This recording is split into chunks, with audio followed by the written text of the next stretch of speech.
요즘 기존 복지 시스템, 여기저기서 한계에 부딪혔다는 얘기 많이 나오잖아요? 바로 지금 대한민국이 전 세계를 향해 아주 담대한 제안을 하나 던집니다. 이름하여 신패러다임 복지인데요.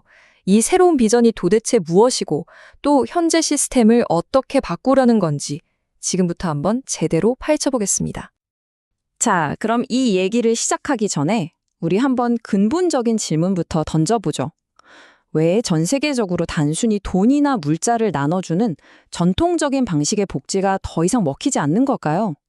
이 문장이 그 이유를 아주 날카롭게 보여주는데요. 전곡을 찌르는 말이죠. 기존의 복지 시스템은 사람들을 점점 더 의존적으로 만들고 결국 그 모든 부담을 고스란히 다음 세대에게 떠넘기는 그런 악순환을 만들고 있다는 암울한 현실을 그대로 보여주는 겁니다. 자, 그래서 오늘 우리가 살펴볼 내용입니다. 첫째, 왜 기존 복지가 막다른 길에 왔는지. 둘째, 새로운 패러다임은 어떻게 역할을 주는지. 셋째, 사회 구성원을 짐이 아닌 멘토로 바꾸는 방법. 넷째, 한국만이 가진 특별한 글로벌 자산은 무엇인지. 다섯째, 복지가 어떻게 스마트한 비즈니스가 될 수 있는지. 그리고 마지막으로 가르치는 나라라는 최종 비전까지 이 순서대로 한번 차근차근 따라가 보시죠. 네, 첫 번째 주제입니다. 신패러다임, 역할을 부여하다. 즉, 도움을 주는 것에서 역할을 주는 것으로 근본적인 전환을 하자는 건데요. 이 새로운 생각의 핵심은요, 복지라는 단어 자체를 아예 새로 정의하는 데서부터 시작합니다. 이 슬라이드를 보면 정말 간단하면서도 핵심을 딱 집어주는데요. 기존의 복지가 그저 주는 복지였다면 새로운 패러다임은 할 일을 찾아주는 복지라는 겁니다. 단순히 뭘 나눠주는 게 아니라 사회 구성원 각자에게 맞는 역할을 찾아주고 스스로의 힘으로 살아갈 수 있게 만들자는 거죠. 완전히 다른 접근법이죠. 자, 그럼 이 새로운 패러다임이 구체적으로 어떻게 돌아가는 걸까요? 먼저 우리나라 안에서부터 이 패러다임 전환이 사회 구성원들의 역할을 어떻게 바꾸는지 한번 들여다보겠습니다. 여기서 진짜 놀라운 발상의 전환이 나옵니다. 기존의 관점에서는 노인이나 장애인을 우리가 도와줘야 할, 어찌 보면 사회의 짐이라고 생각하기 쉬웠잖아요. 그런데 이 새로운 관점에서는 이분들을 우리 사회의 소중한 멘토로 바라봅니다. 더 이상 우리가 부양해야 할 대상이 아니라 그분들의 지혜와 경험을 자산으로 보는 거죠. 여기서 말하는 멘토의 역할이 바로 지적인 일을 하는 건데요. 이게 뭐 거창하고 어려운 게 아니에요. 평생을 살아오면서 몸소 겪고 깨달은 그 귀한 경험과 지혜를 다음 세대에게 전수해서 젊은이들이 같은 실수를 반복하지 않도록 이끌어주는 것.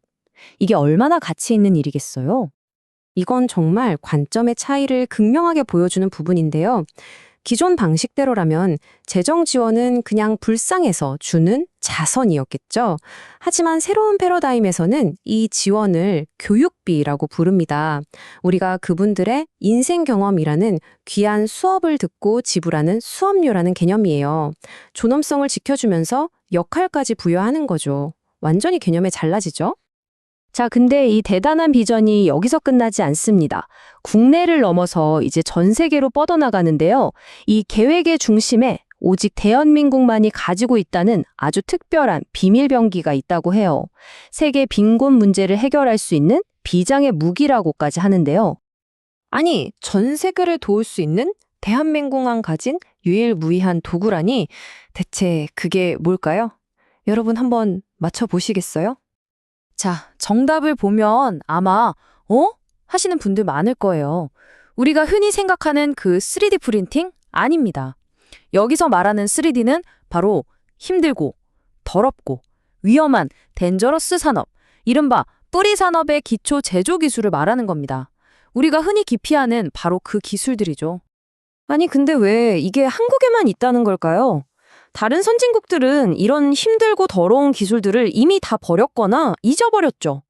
반면에 개발도상국들은 이게 너무나도 절실하게 필요하고요. 그런데 한국은요, 세계에서 거의 유일하게 최빈국에서 선진국까지 그 모든 발전 단계를 거치면서 이 기술들을 버리지 않고 고스란히 간직해온 나라라는 겁니다. 이게 바로 핵심이에요. 자, 여기서 또 한 번 중요한 포인트가 나옵니다. 세상을 돕는 이 모든 일이 그냥 좋은 일 하자는 차원을 넘어서요. 아주 스마트하고 지속 가능한 새로운 비즈니스 모델이 될 수 있다는 겁니다. 그럼 이 비즈니스의 시장이 얼마나 크냐 한번 보세요. 전 세계 시장에서 선진국이 30%라면 나머지 70%는 전부 개발도상국입니다. 바로 이 70%의 거대한 시장이 우리가 개척할 새로운 프론티어, 즉 복지 비즈니스의 블루오션이 되는 거죠. 그럼 이 사업은 어떻게 돌아가느냐? 바로 대기업과 중소기업의 환상적인 파트너십에 달려 있습니다. 대기업은 큰 그림을 그리고 자금과 기획을 담당하는 설계자 역할을 하고요.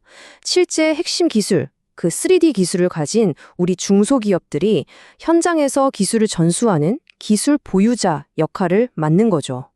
정말 이상적인 협력 모델이죠? 이 말이 이 사업의 본질을 정확하게 꿰뚫고 있는데요. 사람들이 진짜 원하는 건 그냥 돈이 아니잖아요. 스스로 일해서 자립할 수 있는 능력, 바로 이걸 주는 사업이기 때문에 이건 절대 실패할 수가 없다는 겁니다. 수요가 마를 일이 없는 거죠. 자, 이제 이 모든 이야기들이 하나로 합쳐져서 대한민국의 궁극적인 역사적 사명이라는 정말 원대한 비전으로 이어집니다. 과연 그 마지막 그림은 어떤 모습일까요? 이 비전의 최종 목표는 바로 이것입니다. 과거에 우리가 다른 나라로부터 원조를 받고 지식을 배우던 나라였다면 이제는 우리의 경험과 지혜로 인류 전체를 이끄는 가르치는 나라가 되자는 겁니다. 정말 가슴 벅찬 목표 아닌가요? 그리고 이런 원대한 비전은 그냥 나온 게 아닙니다.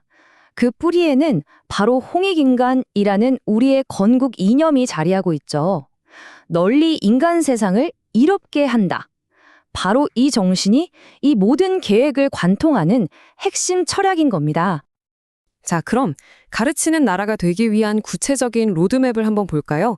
총 4단계입니다. 1단계, 먼저 역할을 부여하는 방식으로 우리 내부의 복지 문제를 해결하고요.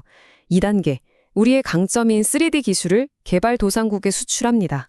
그리고 3단계, 이 성공 모델을 바탕으로 선진국에게는 새로운 복지 패러다임을 전수하는 거죠. 그렇게 해서 마지막 4단계, 전 세계로부터 존경받는 진정한 선생님 국가가 되는 겁니다. 결국 이 모든 이야도는 우리에게 하나의 묵직하고도 도발적인 질문을 던집니다. 전 세계의 멘토, 가르치는 나라가 되겠다는 이 담대한 비전. 과연 이것이 21세기 대한민국이 찾아야 할 궁극적인 사명일까요? 여러분은 어떻게 생각하시나요?